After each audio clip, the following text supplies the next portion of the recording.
As a naturopathic doctor, when I scroll social media and see detox protocols, it literally makes me want to throw my phone across the room. And that's because it's usually all about these detox teas that dehydrate you or just make you poop your brains out. If you are feeling tired, sluggish, feel like you're backed up and constipated or bloated, or even have things like brain fog or a lot of inflammation, then I can get behind detox. But let's talk about how to do it correctly. All right, let's dive in.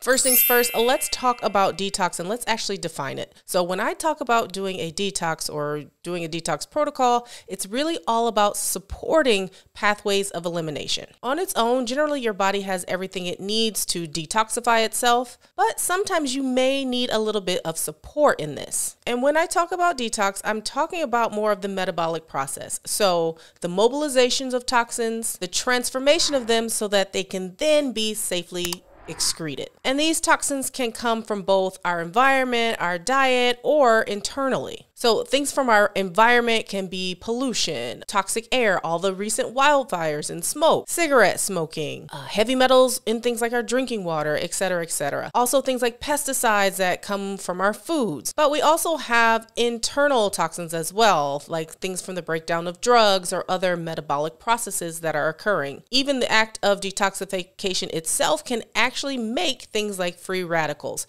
And if our body isn't quite able to keep up, say we have an enzyme pathway that's a little sluggish, or we're not getting enough natural minerals and nutrients that help serve as cofactors for these processes, that's when we can produce things like free radicals, creating oxidative stress and oxidative damage. So let's first talk about some of the routes of elimination or ways that we get these things out of our body and the organs that are behind them and how we can actually support them. Now, I know you're probably thinking the liver, it's all about the liver. The liver is king. And yes, the liver does a lot of heavy lifting when it comes to our detoxification pathways. You may have heard the phrase phase 1 and phase 2 conjugation. Well, these are metabolic processes that generally happen in the liver, but they can also happen in other areas such as our kidneys, our brain, our lungs. But again, the liver is the main site for this sort of reaction. In this type of reaction, we are preparing these toxins to be excreted. In order to properly excrete them, they have to be transformed in a way. So sometimes attaching another molecule or doing some sort of redox reaction is necessary before the body is able to actually get rid of them. This is really simplified, but this is generally what we're talking about when we're talking about phase 1 and phase 2 conjugation in order to get rid of toxins. We'll come back to how to support this, but let's talk about some of the other routes as well.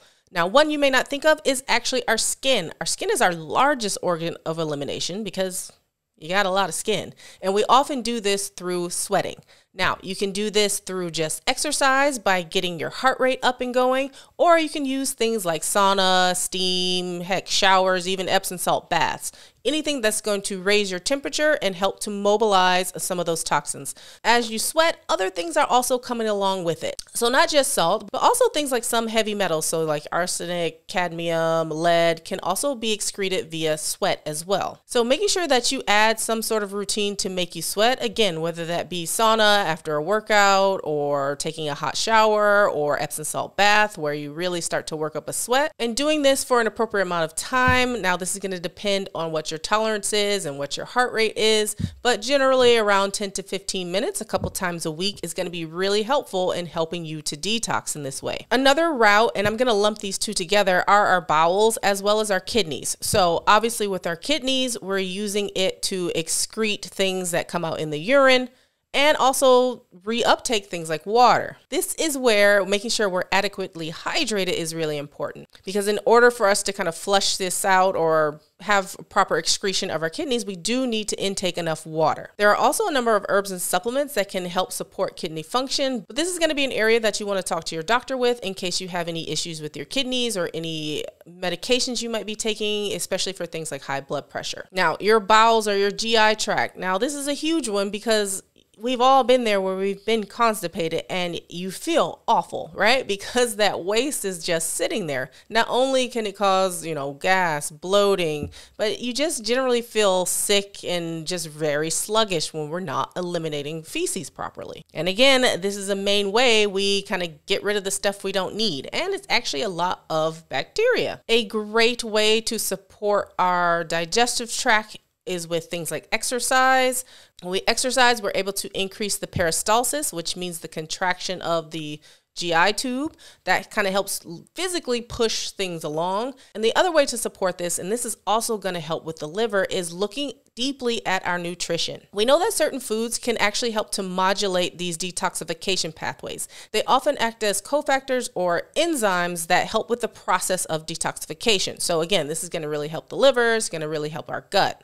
So we know specifically things like our cruciferous vegetables and even things like berries all have great phytonutrients to really help this process along. One of the things I like to suggest in working with a detox protocol or supporting these pathways is to actually do an elimination diet for a few days or a few weeks. One of the things I suggest is reducing or eliminating, depends on how you are. I generally go by 80-20 rule, but eliminating or reducing things like processed foods, sugars, and fried things. So getting rid of some of those trans fats as well. And in lieu of that, bringing in lots of whole, nutritious foods. This is not only going to flood your body with a lot of those phytonutrients that you need to help with detoxification, but it also helps to kind of reset your taste buds as well, which I find really helps with cravings. And it's a great way, again, with these nutrients to help prevent or help reduce oxidative stress. That's reducing cellular damage. That's reducing things like inflammation, which can even cause pain. So working with your nutrition is really, really a top shelf or top tier way to go about a detox protocol.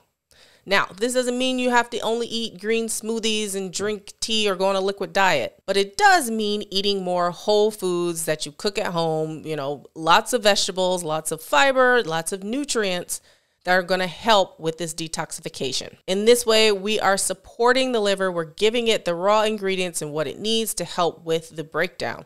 We're helping our digestion by pushing things along with that increase in fiber. Again, for me, it doesn't mean that you never have processed foods or you never have fried foods, but specifically if you're in a time where you're not feeling well, you're having, the fatigue, you're having the brain fog, you're feeling inflamed, maybe you're having some joint pain, then it is a good time to really evaluate your nutrition and see how you can support the detoxification pathways. And you might be surprised at this one, but the lungs are also another route of elimination. Obviously, we breathe in oxygen and breathe out our CO2. So doing things like some breath work can actually help to support a healthy blood pH as well. So adding in like 5 minutes of breathing, you can pick the type of breath exercises you like, be it things like box breathing, alternate nostril breathing. Again, another great way to promote a route of elimination, as well as I find it really helps with balancing your nervous system. So I find that putting this all together and figuring out what works for you and where you need more emphasis on detox is usually where people get stuck.